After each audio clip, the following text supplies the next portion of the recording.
Welcome students again in our chapter 20. So today our topic is architecture. So first I want to tell you about architecture. What is architecture?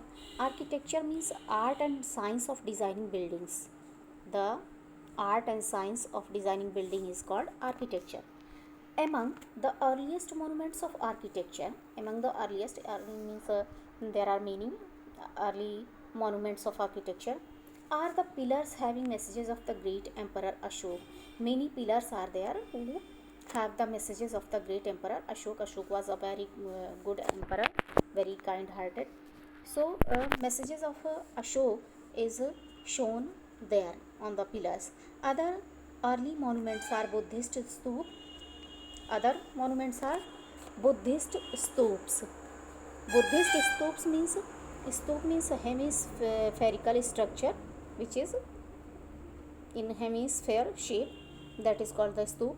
So Buddhist stups are also there which have the good design and showing some messages. A stup is a large mound having a sacred object inside. So stup is given here, means what is stup? That is a large mound having a scared object inside. Mound means a large pile of earth or stone, means a large pile of earth or stone is there, or you can say like a small hill. So that is called the mound. Having a sacred object inside means inside that structure there is a sacred object, holy object is kept there. One of the best preserved early stups is the Sanchi stup.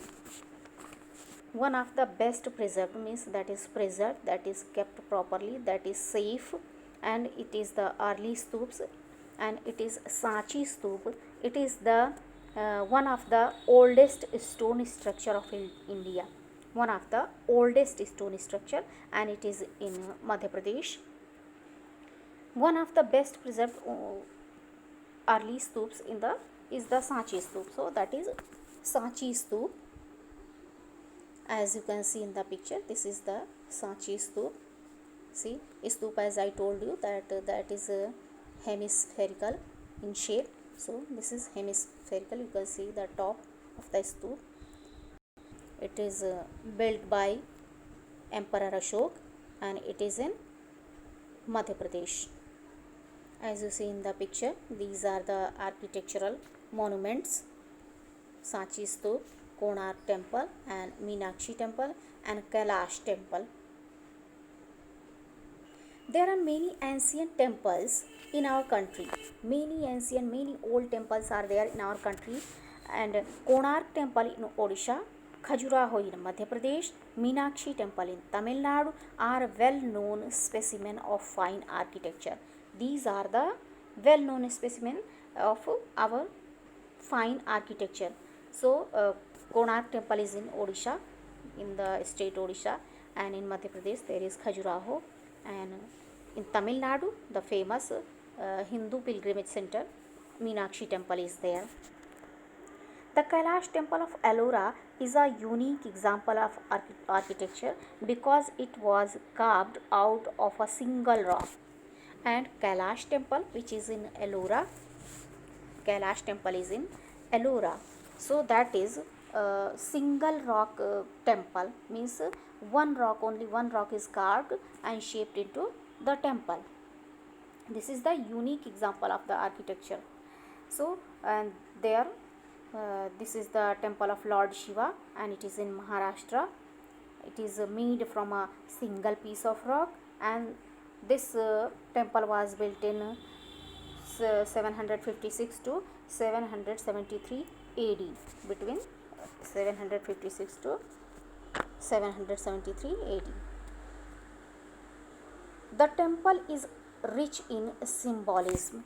The temple is rich in symbolism. Symbolism means the use of symbols to represent things.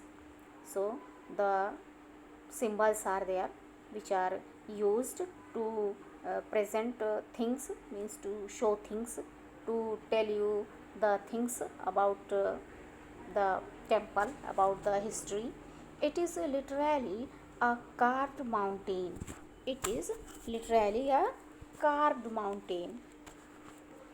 Literally means according to the basic meaning of the word. According to the basic meaning of the word, the temple is carved mountain, and its sculpture includes scenic illustration illustrating Shiva's power.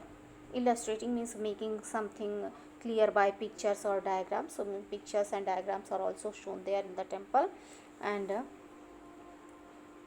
that picture show Shiva's power, means Lord Shiva's power, Mahadev's power. With the, as you can see here, Kailash temple is shown. So in this, this is related to our Lord Shiva. With the passes of time, architecture also changed. As time passed, the architecture also changed. It changed its form. The Qutub Minar symbolizes victory and marks a new era of sophistication in Indian architecture.